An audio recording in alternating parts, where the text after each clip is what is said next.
What happens when the heir to one of the world's most scrutinized thrones suddenly decides he will no longer wait? What happens when Prince William, a man raised under the weight of centuries of expectation, declares, in front of the world, "I am king now, and I will act as one"? Imagine the shock, the disbelief, the tension that rippled through the gilded halls of Buckingham Palace. Staff froze mid-step.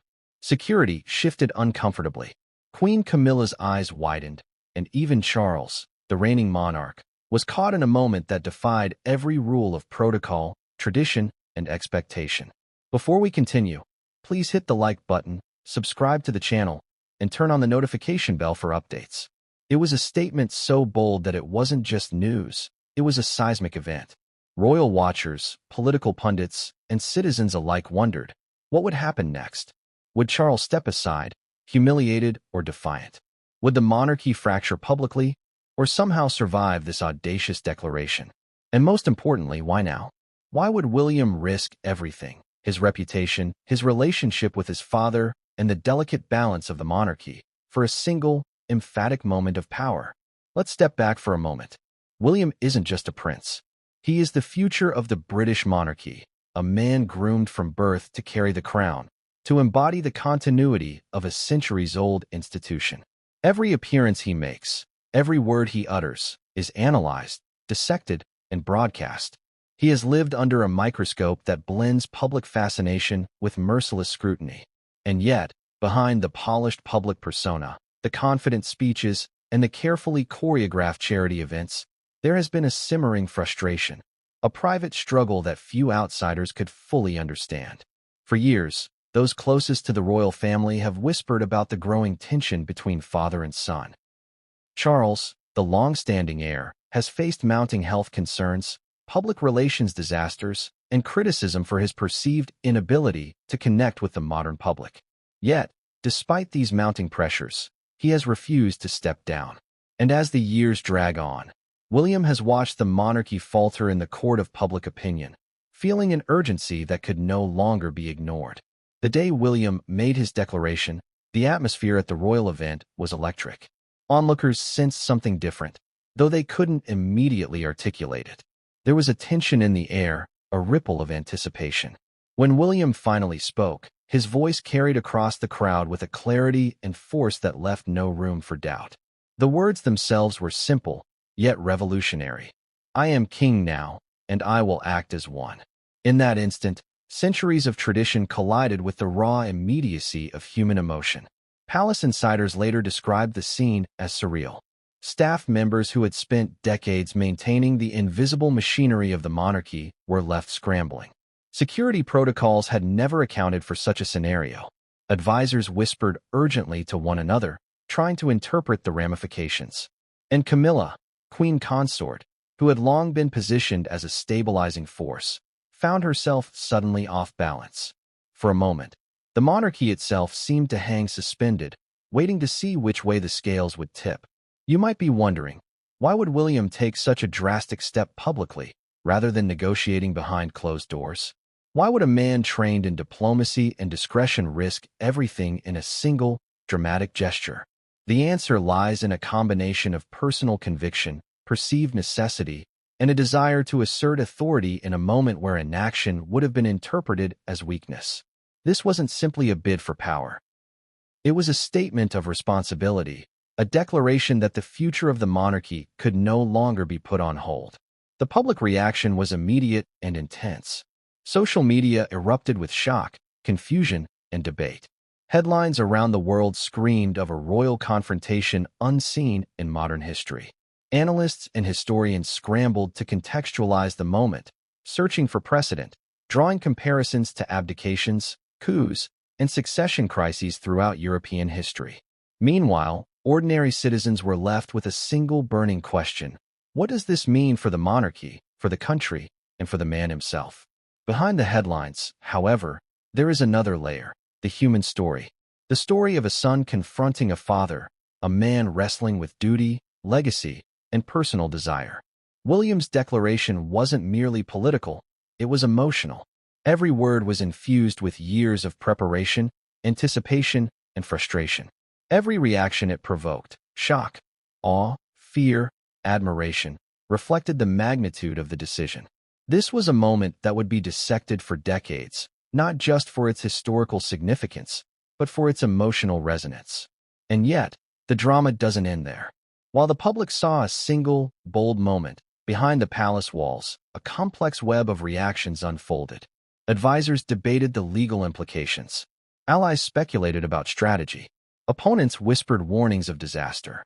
Every action, every glance, every unspoken word was part of a larger narrative, a story of power, ambition, and family dynamics that could have been scripted by Shakespeare himself.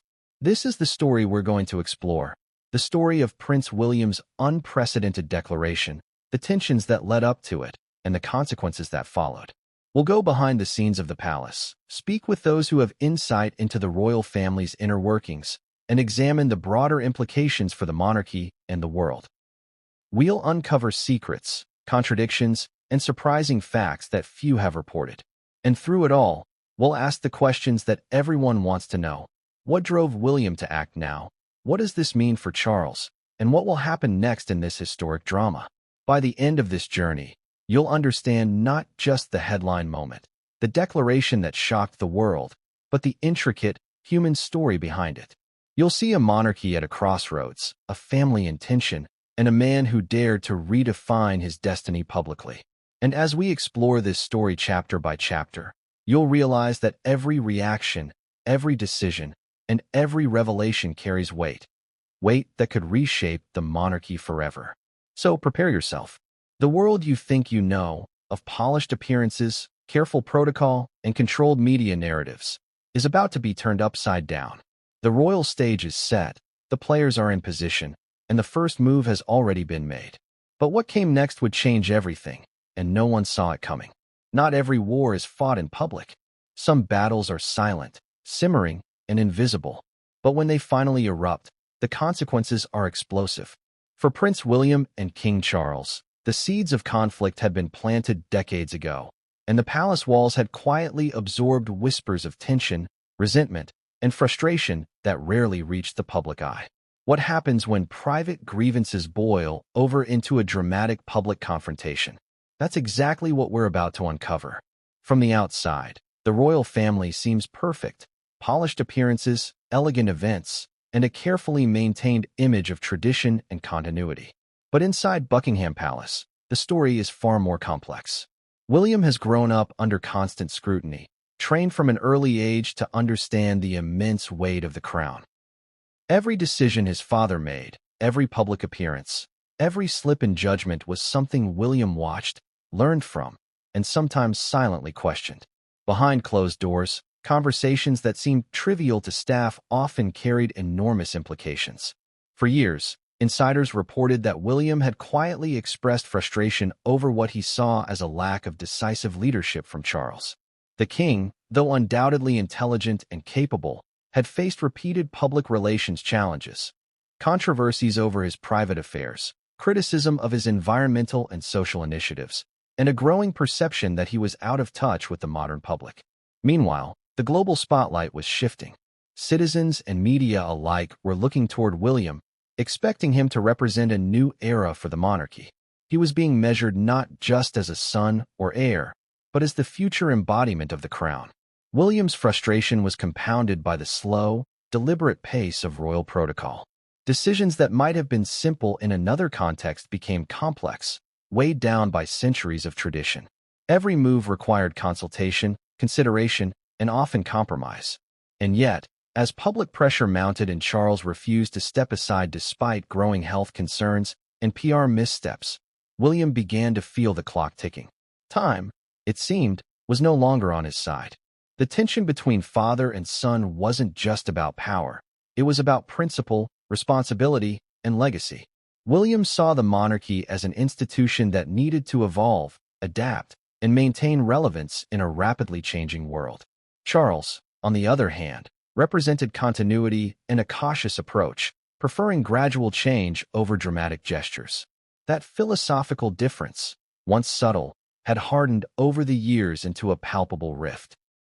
And the palace, with its labyrinth of corridors, offices, and private chambers, had become a pressure cooker. quietly holding the energy of unspoken arguments and unresolved conflicts. Staff members often found themselves caught in the middle. Loyal to the crown, they were tasked with supporting both father and son while navigating the delicate balance of secrecy, discretion, and duty. Rumors of private confrontations circulated in hushed tones. Security teams noticed unusual tensions during events. Advisors whispered about the strain in strategy meetings. Even the queen consort, Camilla, who often served as a stabilizing influence, reportedly felt the strain of trying to mediate between two powerful personalities who were now openly at odds. One source described William's demeanor in recent years as increasingly impatient, almost restless. He was a man of action, accustomed to making decisions, taking charge, and seeing results.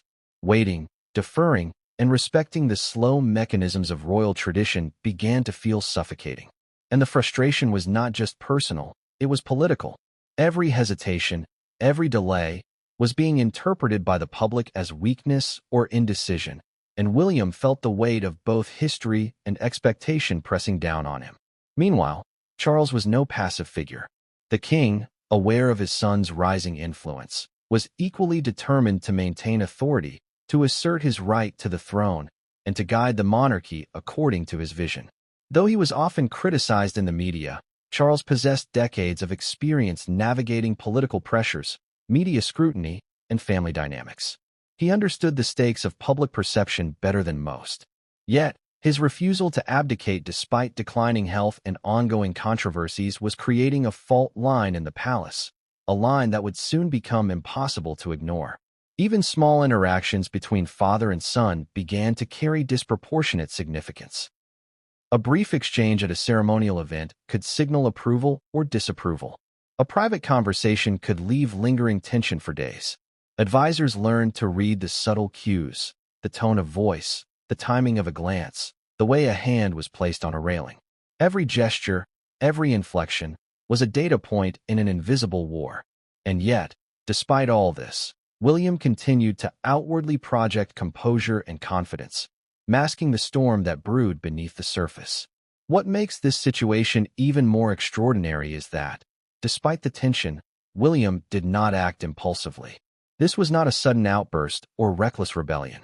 It was the culmination of years of observation, analysis, and calculation.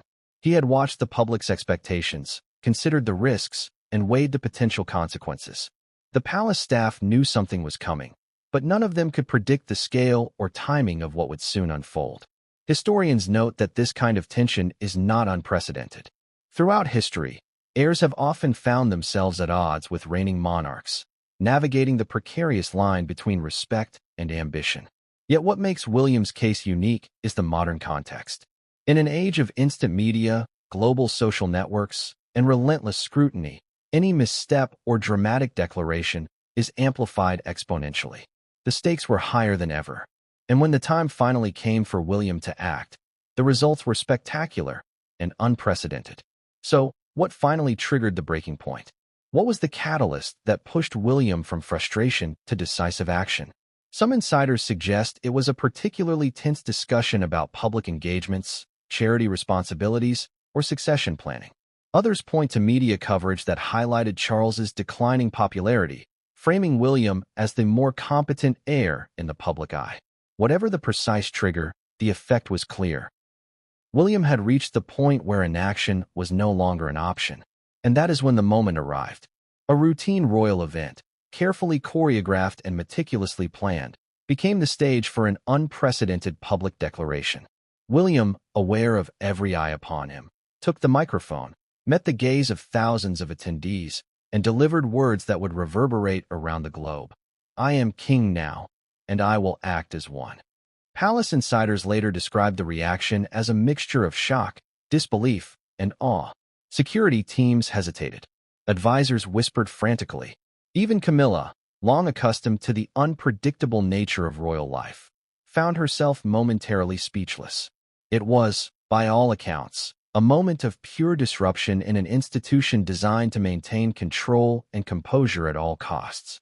The ripple effect of that moment would extend far beyond the event itself. Media outlets scrambled to report the declaration. Social media exploded with speculation, analysis, and debate.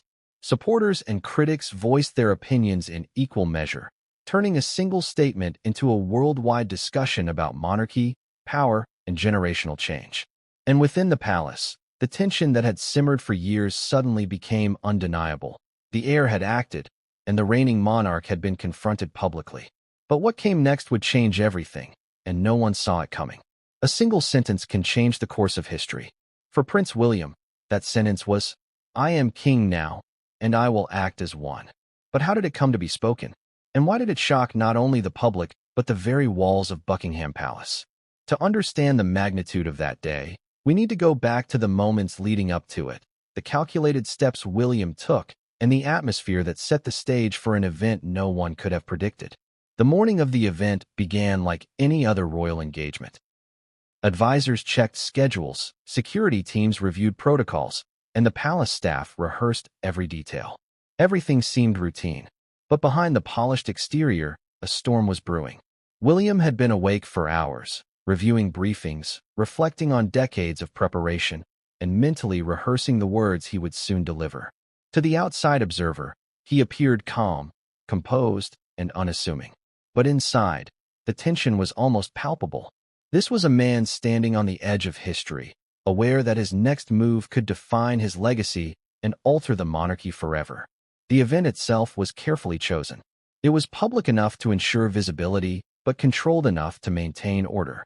William arrived, greeted dignitaries, and engaged with attendees in a manner befitting a prince.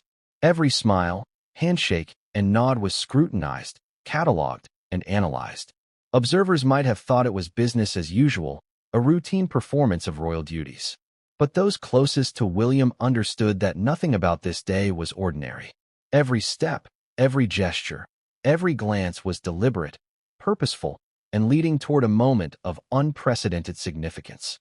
As the formalities concluded, William stepped onto the platform, microphone in hand. Cameras captured every second, streaming live to audiences around the globe.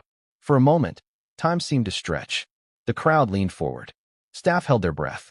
Even Charles, positioned a few feet away, sensed the shift, though he could not yet predict the outcome. Then, with a voice steady and clear, William spoke the words that would ignite a worldwide frenzy. "I am king now, and I will act as one." The reaction was instantaneous. Gasps echoed through the crowd. Staff froze mid-step. Security personnel exchanged worried glances. Queen Camilla, standing beside Charles, blinked in disbelief. The statement was not just audacious, it was revolutionary. No modern royal had ever publicly declared authority in such a direct, confrontational manner while the reigning monarch remained in power. What made the moment so electrifying was not just the words themselves, but the context surrounding them. William's declaration was more than a personal assertion. It was a critique, a challenge, and a warning. It spoke to frustrations that had been mounting for years: the perceived mismanagement of the monarchy, delays in addressing public concerns, and a generational divide between father and son. In one fell swoop, William was claiming legitimacy, asserting control, and signaling to the world that the era of passive succession was over. The crowd's reaction mirrored the global response. Some attendees whispered in astonishment. Others recorded the moment, instantly sharing it across social media platforms. Within minutes, news outlets picked up the story, and the declaration became a trending topic worldwide. Memes, opinion pieces, and analyses exploded across the internet, with commentators debating whether William had acted wisely, recklessly, or heroically. The magnitude of the moment was impossible to overstate. A single sentence, spoken in a controlled setting, had become a historic event. Inside the palace, the chaos was more contained but no less intense. Advisors scrambled to interpret the implications. Legal teams reviewed constitutional protocols, searching for precedents that could either support or undermine William's audacious statement. Security personnel revised plans, anticipating potential disruptions or protests. And behind closed doors, Charles and his inner circle debated the appropriate response, weighing the risks of confrontation against the necessity of preserving authority. Every moment was tense, every decision critical, and every word potentially historic. For William, The declaration was both an assertion of power and a fulfillment of responsibility. He was not simply seeking attention or rebelling for personal gain.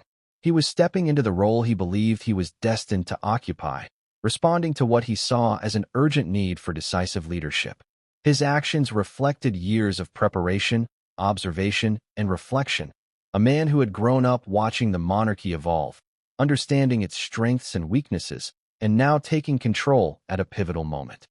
The audacity of speaking such words publicly, rather than negotiating privately, sent shockwaves throughout the institution. It was a move that challenged the traditional norms of royal succession, tested the loyalty of advisors, and forced every member of the royal household to confront the reality of a new power dynamic. Even allies who supported William were taken aback by the boldness of the act. Few had anticipated that he would bypass discretion entirely, choosing instead to assert his authority in front of the world. Public reaction was immediate and divided. Supporters hailed William as a decisive, forward-thinking leader who recognized the need for change.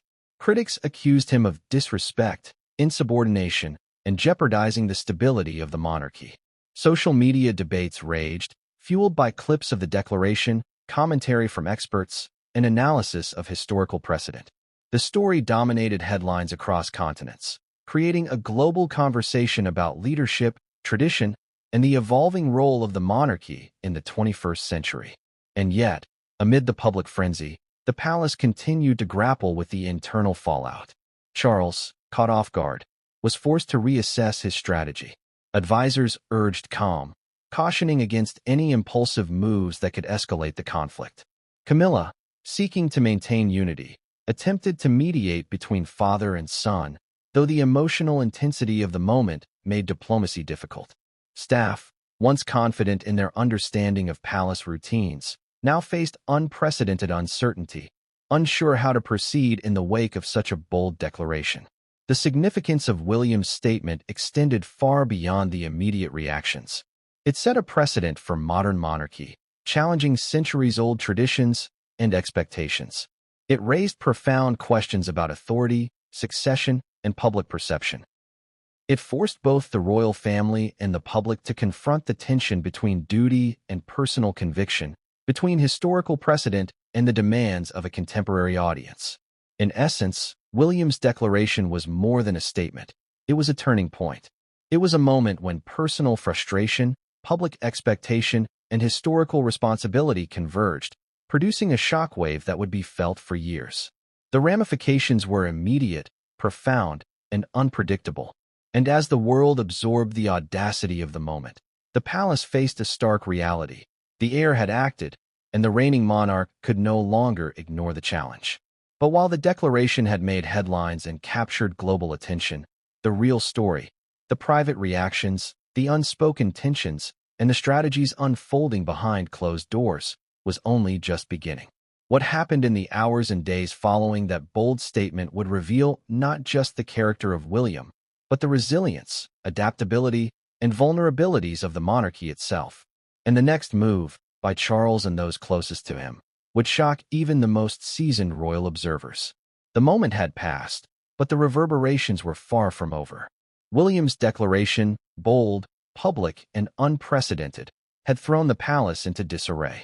But what made the situation truly extraordinary was not what William had said, but how Charles responded, or rather, didn't. The king's refusal to step down set the stage for a standoff unlike anything modern royalty had ever seen. How do two men, bound by blood and duty, navigate a confrontation that is both personal and profoundly public? That's the story we're about to explore. From the outside, Charles appeared composed, even measured. He attended events, smiled for cameras, and continued his public engagements with practiced ease. To casual observers, it might have seemed that nothing had changed, but insiders knew better. Behind the gilded walls of Buckingham Palace, a storm was brewing. Advisors were on edge, debating strategy, interpreting every word, and anticipating every possible reaction. The tension between father and son was no longer subtle. It was a tangible force, radiating through the corridors, offices, and private chambers of the palace. Charles's refusal to abdicate was rooted in a combination of principle, pride, and political calculation. He had spent decades preparing for the crown, enduring scrutiny, criticism, and public expectation. To step aside, even in the face of growing health concerns and declining popularity, would be to relinquish a lifetime of preparation and authority. More than that, Charles saw himself as a stabilizing figure, someone who could guide the monarchy through turbulent times. Abdication, in his view, risked instability, confusion, and precedent-setting chaos. Yet William's declaration had already disrupted that stability. By claiming authority publicly, he forced the monarchy into uncharted territory. Charles now faced a dilemma: maintain authority while the heir asserts power, or engage in a direct confrontation that could fracture the royal image in the eyes of the public. Every choice carried risk, and every action, or inaction, was laden with consequence. Inside the palace, advisors scrambled to manage the crisis. Legal experts pored over constitutional provisions, searching for guidance. Communications teams drafted statements, hoping to control the narrative. Security personnel reviewed protocols for a scenario that had never been anticipated, a public challenge to the monarch by the heir apparent. Every corridor, every meeting room, every interaction became charged with tension, as if the palace itself were holding its breath, waiting for the next move. Charles, for his part, was acutely aware of the stakes. He understood the historical significance of William's actions and the implications for both his legacy and the institution he had dedicated his life to preserving. But he was also a seasoned operator, experienced in navigating high-stakes political and public situations. His response would need to be deliberate, measured, and carefully calibrated, not a knee-jerk reaction, but a strategic move in a game whose rules had suddenly changed. Despite the outward calm, private interactions revealed the depth of the conflict. Insiders reported tense meetings between Charles and William, where discussions about succession, authority, and public perception became heated. Words were exchanged with precision, each sentence carefully weighed, each argument designed to assert control or challenge the other's position. Emotions ran high: frustration, anger, fear, and even moments of vulnerability punctuated these private encounters. It was a battle that combined intellect with emotion, strategy with personal conviction. The standoff extended beyond the immediate family. Advisors, allies, and even long-standing palace staff found themselves drawn into the conflict. Loyalties were tested, alliances formed and dissolved, and the delicate balance of power shifted subtly yet perceptibly. Some staff members quietly supported William's assertion of authority, believing that a new era was necessary for the monarchy's survival. Others remained loyal to Charles, emphasizing duty, tradition, and the importance of continuity. The palace had become a theater of tension, where every glance, whisper, and gesture carried significance. Media speculation intensified the pressure. Headlines framed the situation as a generational clash, a public confrontation between father and son that threatened to destabilize centuries of tradition. Social media exploded with debate, with supporters of William praising his decisiveness and critics questioning his respect for protocol. Charles, meanwhile, faced scrutiny for his inaction, with commentators analyzing whether his refusal to abdicate was prudent or outdated. The court of public opinion had become another battlefield, one where perception was as powerful as reality. Within the family, emotions ran deep. William reportedly felt a mix of vindication and frustration, vindicated that he had finally asserted authority, but frustrated that his father remained intransigent. Charles, conversely, may have felt a sense of betrayal, perceiving William's public declaration as both a challenge and a critique. Even Camilla, long positioned as a stabilizing influence, was caught between loyalty, diplomacy, and the unpredictable dynamics of father and son.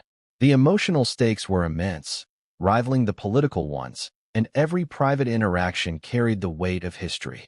Analysts note that the situation was unprecedented in modern British history. While past monarchs and heirs had occasionally disagreed or competed for influence, few had ever confronted each other so directly in a public context, while both were fully active in the monarchy. The combination of personal rivalry, public scrutiny, and institutional significance created a scenario with no easy resolution. Every decision had consequences, every move was amplified, and the future of the monarchy hung in the balance. Amid this tense backdrop, the palace began to operate with a heightened sense of alertness. Meetings were more frequent, communications more scrutinized, and events carefully choreographed to minimize the risk of further public embarrassment.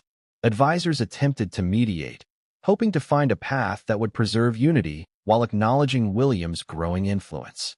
Yet the fundamental issue remained unresolved.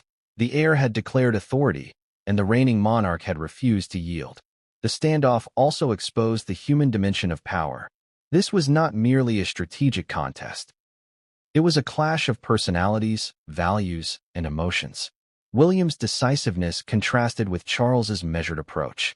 The son's urgency clashed with the father's caution. Both were motivated by a sense of responsibility, yet their visions for the monarchy diverged sharply. And as the palace navigated the immediate fallout, it became clear that this was not a battle that could be resolved overnight. So, what happens when the heir publicly challenges the reigning monarch, and the monarch refuses to step down? How does a family navigate authority, loyalty, and tradition when the lines have been blurred by a single, explosive statement? For William and Charles, the answers were not simple. The palace was forced into a delicate dance of appearances, strategy, and emotion, a dance in which every step could trigger consequences far beyond the immediate moment. And while the public focused on headlines and social media commentary, the real drama was unfolding behind the palace walls. Staff whispered, advisors debated, and the family navigated a tension that was as personal as it was historical. Every conversation, every glance, every unspoken thought added another layer to a conflict that was far from resolved. But the most unexpected developments were yet to come. Allies, rivals, and observers all had their next moves prepared, and some were far more surprising than anyone inside the palace, or the world watching from afar, could have anticipated. It started with a look, a split-second flicker of disbelief that crossed Queen Camilla's face when the words left William's mouth. "I am king now, and I will act as one." For those watching the broadcast, it was a brief, almost imperceptible reaction. But for those who know Camilla, her composure, her years of navigating scandal and survival, it was a moment that said everything. She was stunned. Camilla, the woman who had built her reputation on patience, diplomacy, and control, found herself completely blindsided. Why? Because even in her most guarded private moments, she had not expected this. Not a public declaration, not a confrontation that would throw the royal family and the monarchy itself into open chaos. The question that haunted her was simple: what now? For years, Camilla had worked behind the scenes to keep the royal machine steady. She had been Charles's confidant, his ally, his anchor. Through the storms of public backlash and scandal, she'd remained steady, calculating, measured. She knew how to ride out a media frenzy. But this was different. This wasn't a tabloid squall. This was an earthquake. William's declaration didn't just challenge Charles. It undermined her role as queen consort. Because if the heir was declaring himself monarch, what did that make her? A queen without a throne, a partner without authority, a witness to the unraveling of the monarchy she had helped stabilize. Behind closed doors, Camilla moved carefully. She didn't make statements. She didn't offer interviews. She didn't even confide in many of her closest aides. Her silence was both strategy and shield, because she knew, better than anyone, that the next person to speak risked becoming the next target. The first 24 hours after William's declaration were a blur of confusion. Palace phones rang nonstop. Advisors whispered in corridors. Reporters camped outside gates, their lenses hungry for any sign of division or defiance. Charles retreated into private meetings with senior courtiers. William, meanwhile, was nowhere to be found publicly, which only added fuel to the fire. The media frenzy grew, but Camilla's silence was absolute. She watched, listened, and waited. In her private study, she reviewed headlines that seemed almost surreal. The king who won't abdicate. William declares himself monarch. Camilla caught in the middle. Each one was both a reflection and a distortion of reality. But she knew perception was reality, especially in the modern age of social media and viral sound bites. The public was divided. Some praised William's courage. Others saw it as rebellion. And Camilla? She was left playing a game she never wanted to play again, a game of palace politics, where the stakes were not reputation or approval, but survival. In the early hours of the following morning, she summoned her closest confidant, a long-serving private secretary who had seen her through the darkest chapters of her life. "We can't react yet," Camilla said quietly. "If we move too soon, we'll only deepen the cracks." Her voice was calm, but her mind was racing. She understood Charles's pride, his sense of destiny. She also understood William's frustration, his drive to modernize, his impatience with what he saw as stagnation. Camilla had always been the bridge between those worlds. But this bridge was now cracking beneath her feet. So, she made a choice: silence. Not weakness. Strategy. Every statement from the palace in the days following the declaration came from the king's office, not hers. Not a single word from the queen. Her absence in the narrative was deliberate, because she knew something others didn't. The longer she stayed silent, the more people would project their own interpretations onto her. And that gave her power. While the world speculated about whether she was furious, fearful, or quietly supportive of William, Camilla was doing what she did best: calculating. What would happen if Charles refused to yield again? What if William took further public steps to assert power, calling meetings, issuing directives, appearing before cameras, as if he already wore the crown? What if the monarchy split, not by scandal or public outcry, but by internal rebellion? Every scenario led to one terrifying conclusion: the institution itself could fracture beyond repair. And that's what kept her awake at night. Those close to her described her as unusually quiet, withdrawn even. She took her tea alone. She canceled engagements. But her stillness wasn't weakness, it was preparation. Camilla was, after all, a survivor. She had outlasted years of public hatred, scandals, and whispers. She had built herself a fortress made of patience. And now, she was watching for the next move. There was one moment, however, that revealed the weight she was carrying.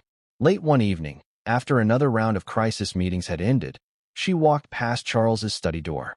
Inside, the king sat alone, papers spread before him, glasses resting low on his nose. He looked older, more fragile than she had ever seen him. "Are you going to talk to him?" she asked softly from the doorway.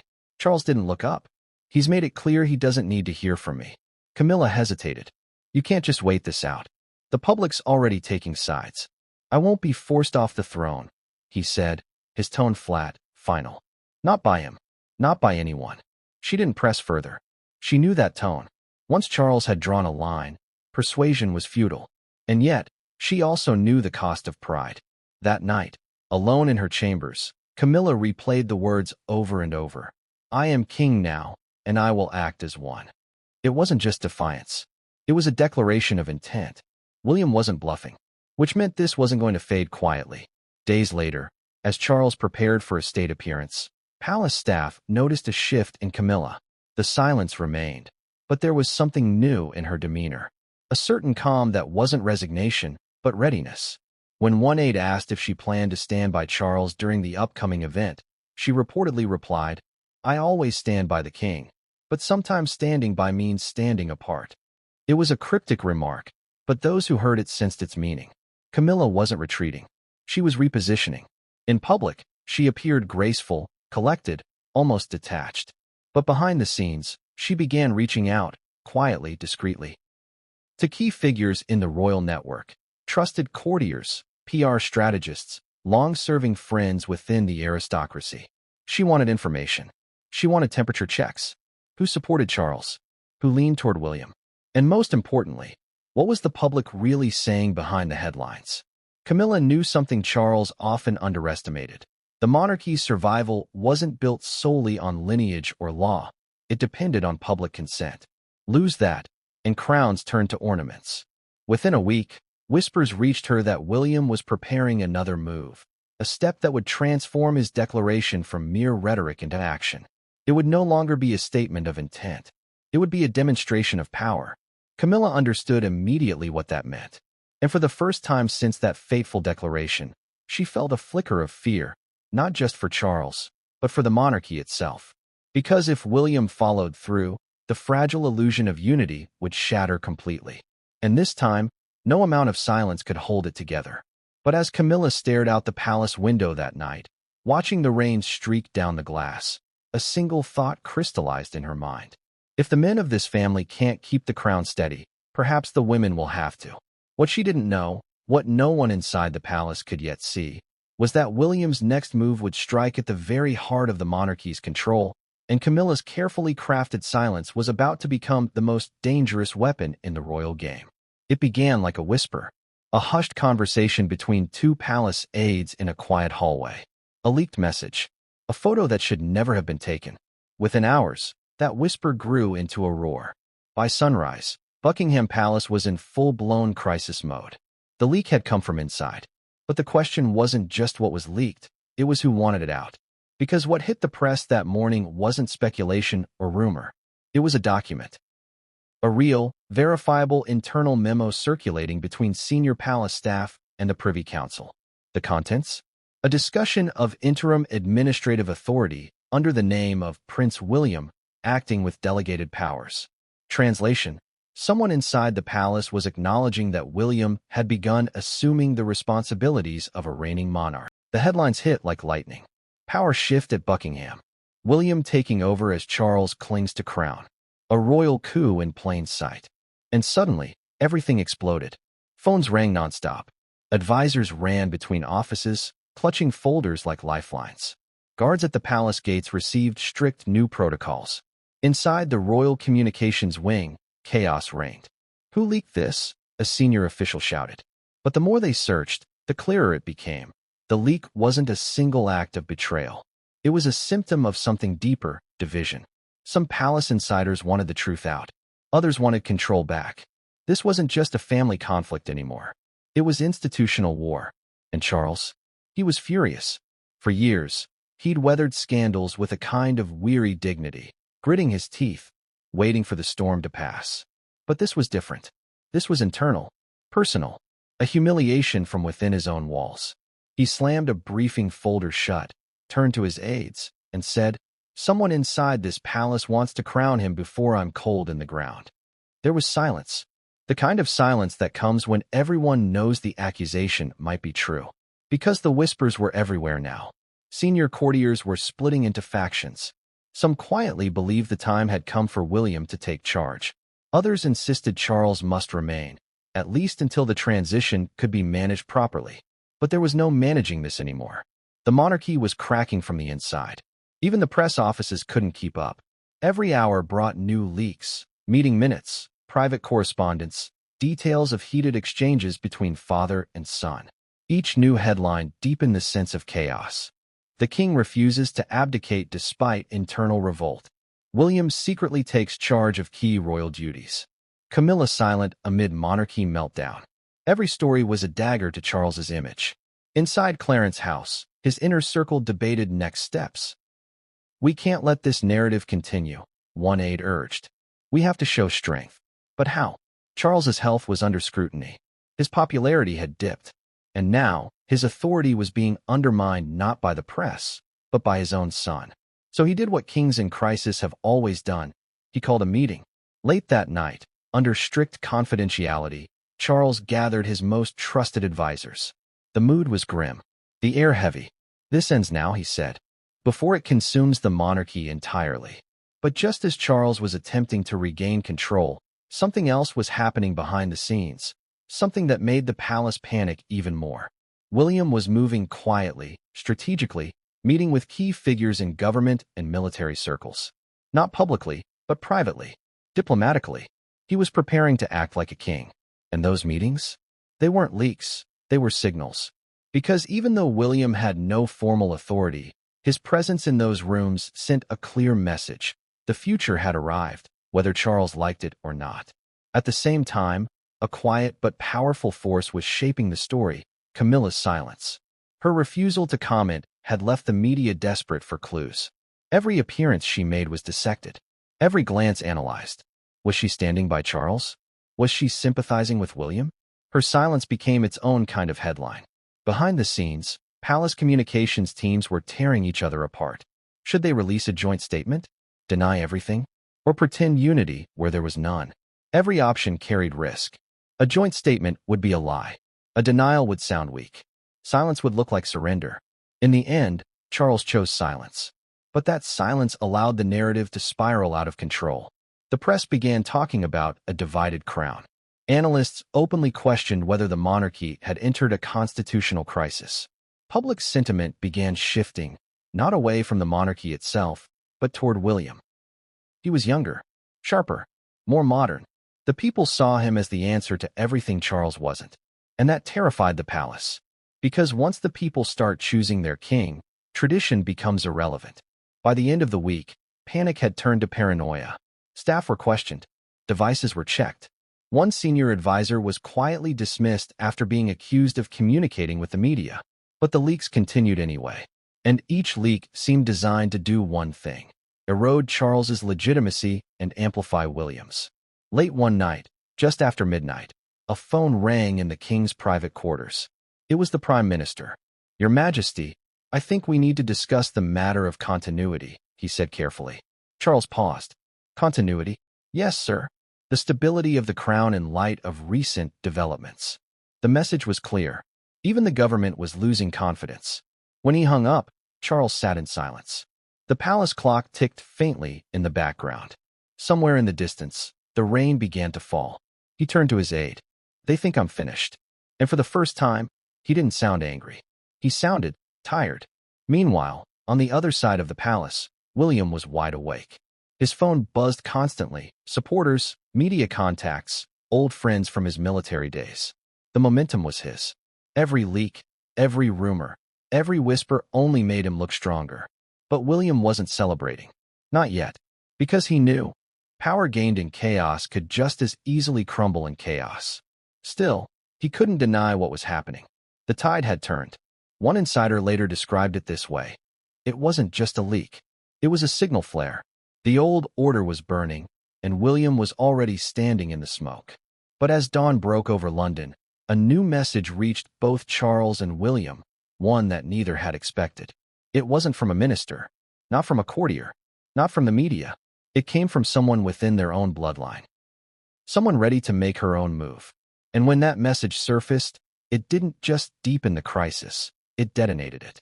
Because it came from someone who had been silent all along, until now. Camilla. What she said, and what she did next, would change the direction of this royal war completely. What happens when the quiet one finally speaks? For weeks, Camilla had been silent, watching, waiting, calculating. She had seen the headlines, the chaos, the cracks spreading through the royal foundation like spiderwebs in glass. Everyone wondered where she stood. Was she with the king, defending the old order? Or was she silently siding with William, sensing which way the wind was blowing? The truth, as always with Camilla, was far more complex. Her silence hadn't been indecision. It had been preparation. Because when she finally broke it, she did it with precision, purpose, and perfect timing. The setting was deliberate. A public event honoring a literacy foundation she had long supported. Innocuous, apolitical, the kind of event where no one expected fireworks. Cameras were present, yes, but no one anticipated a statement. She took the podium with calm grace, her hands steady, her expression unreadable. Then, after the usual pleasantries, she did something no one foresaw. She spoke about duty. "The weight of service," she began softly, "is not always borne by those who seek it. It is often carried by those who never asked for it, but carry it anyway." The audience leaned in. "Loyalty," she continued, "isn't about agreeing with every decision, but standing by what is right for the stability of the nation and the continuity of the crown." It wasn't overt. It wasn't a direct attack. But the subtext was crystal clear. Camilla was drawing lines. Subtle, elegant lines, but lines nonetheless. She was defending the institution and herself. That moment, broadcast across Britain, became the soundbite of the day. The Queen Consort calls for loyalty and stability. But to insiders, it was something far sharper, a royal counterattack. Because what Camilla had just done, without raising her voice, without naming names, was reframe the entire crisis. Up until that moment, the narrative had been simple. William, the bold reformer, taking charge while Charles clung to outdated power. The public loved that story. It had energy. It had heroism. But now, Camilla introduced a new story: chaos versus continuity. Her words suggested that William's actions weren't noble, they were reckless. That his declaration wasn't leadership, it was destabilization. That the real act of courage wasn't taking power, it was holding it together. And just like that, the tone began to shift. News anchors debated her meaning. Analysts dissected her phrasing. Every word became a coded message. And the palace machine, once paralyzed, suddenly had a rallying point again. Behind the scenes, Camilla's speech was no accident. It had been carefully coordinated with a handful of senior courtiers who understood what was at stake. She had spent nights drafting, revising, and memorizing it, balancing sharpness with subtlety. It wasn't just a defense of Charles. It was a message to the monarchy's power players. I am still in control. Even Charles didn't know the full extent of her plan until she delivered it. When the speech aired live, Charles was reportedly watching from his private sitting room at Clarence's house. As her words unfolded, he set his teacup down slowly, eyes fixed on the screen. When she finished, there was a long silence. Then he murmured, almost to himself, "She's steadied the ship." But if Charles felt relief, William felt the opposite. To him, the speech wasn't diplomacy, it was sabotage. It painted him as impulsive, divisive, even dangerous to the stability of the monarchy he'd sworn to protect. Within hours, his aides were fielding questions from journalists asking whether he would respond to the Queen's implied rebuke. He didn't. Not immediately. But his silence wasn't concession, it was restraint. Because William understood something vital.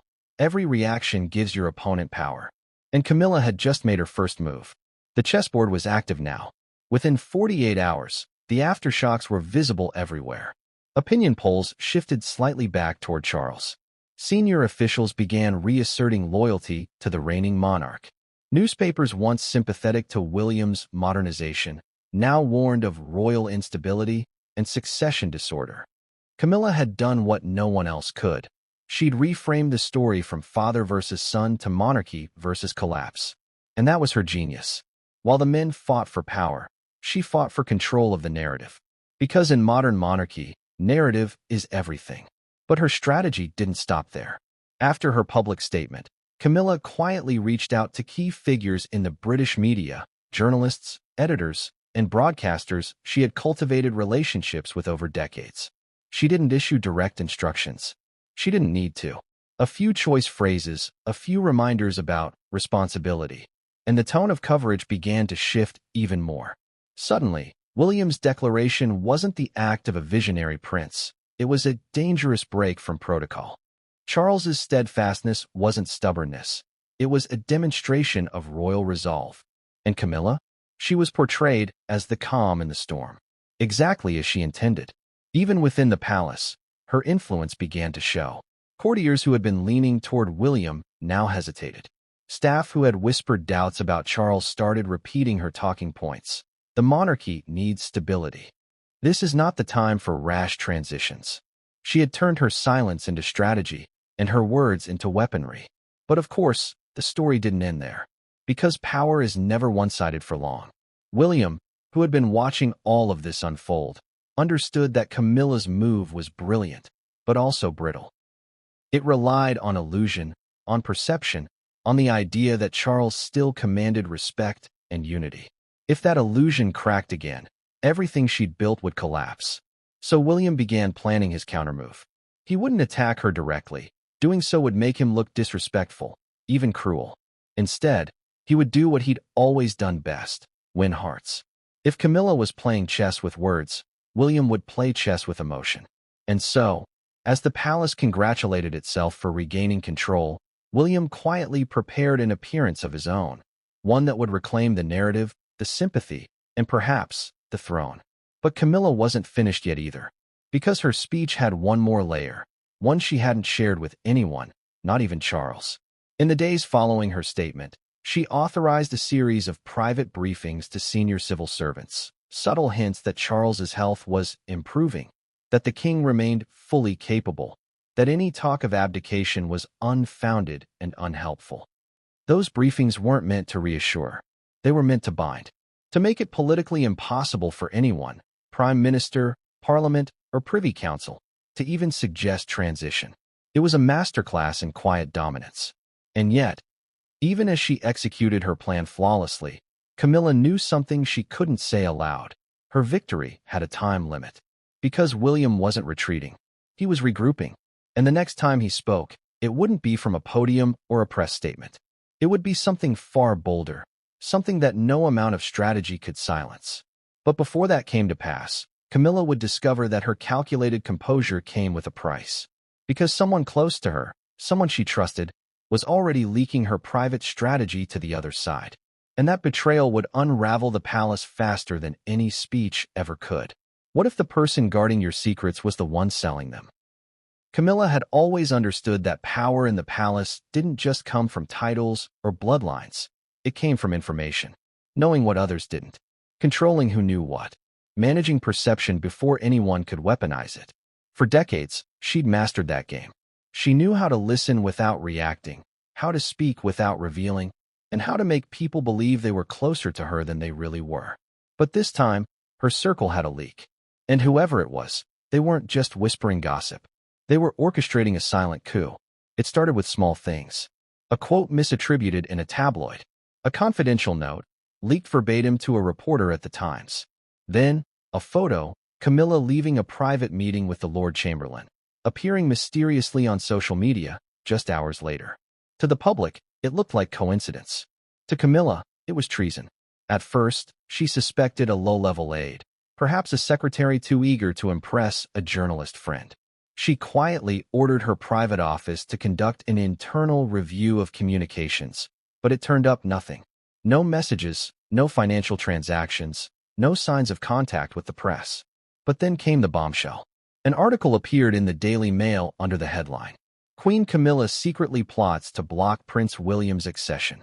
It was everything she feared, her private strategy, her media briefings, even her coded conversations about continuity and stability, laid bare for the world to see. The piece was devastatingly accurate, down to the phrasing she had used in private meetings. Someone close, very close, had betrayed her. That morning, Clarence's house was chaos. Phones rang nonstop. Reporters camped outside the gates. Inside, the Queen Consort's staff moved in frantic silence, aware that every word could be overheard, every expression misinterpreted. Camilla sat alone in her study, the newspaper spread out before her. Her hands didn't tremble. Her face was calm. But her eyes, cold, calculating, were fixed on the column of text like she could burn through it. She had only one question. Who did this? Her inner circle was small by design. No more than 6 people she truly trusted. Among them, 3 women and 3 men. Each had been with her for years. Each had sworn loyalty, not just to the crown, but to her. So how had one of them turned? She began the process herself, quietly. No public accusations, no shouting. Instead, she called each member into her private room, one by one, under the guise of routine check-ins.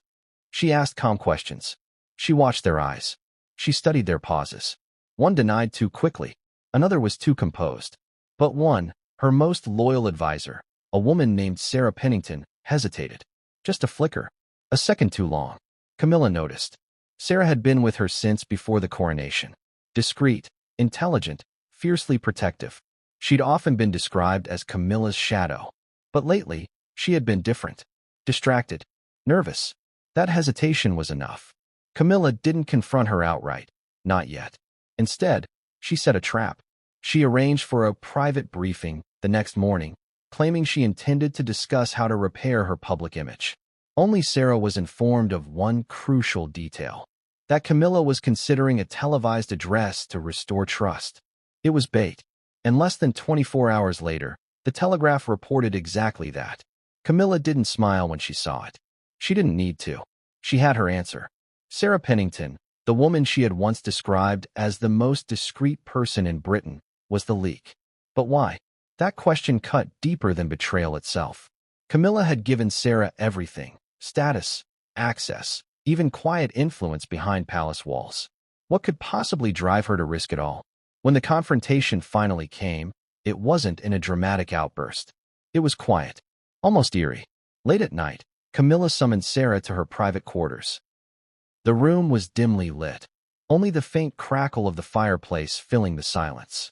"Sit," Camilla said simply. Sarah obeyed, her hands trembling slightly. Camilla didn't waste time. "You've been speaking to the press." Sarah's face went pale. I don't know what you mean. Camilla leaned forward slowly. The telegraph. The mail. The Times. I could forgive one coincidence, but three? No, my dear. You've been feeding them. Tears welled in Sarah's eyes. It wasn't supposed to go this far. Then how far was it supposed to go? Camilla asked, her tone icy. Tell me. Sarah hesitated, then whispered the truth. It wasn't about you. It was about William. Camilla's eyes narrowed. Sarah took a shaky breath. They came to me weeks ago. Someone from his communications team. They said the prince needed insight. That the king's health was worse than they were letting on. That you were planning to use it to keep him from the throne. Camilla's voice was barely above a whisper. And you believed them? Sarah broke down. They said it was for the good of the monarchy. That you were dividing it. That William was the future. The silence that followed was suffocating. Camilla stood, looking down at the woman who had just confessed to betraying her not out of greed or malice, but out of misplaced idealism. Loyalty redirected. You've mistaken youth for wisdom, Camilla said quietly, and gossip for truth. Sarah sobbed. I never wanted to hurt you. Camilla's expression didn't soften. You already have. She dismissed Sarah that night. No security escort, no spectacle. Just one final order. You will resign quietly. You will leave London. And you will never speak to a journalist again. Sarah nodded, broken, and left without another word. But the damage was done. Because the leak, once opened, couldn't be closed.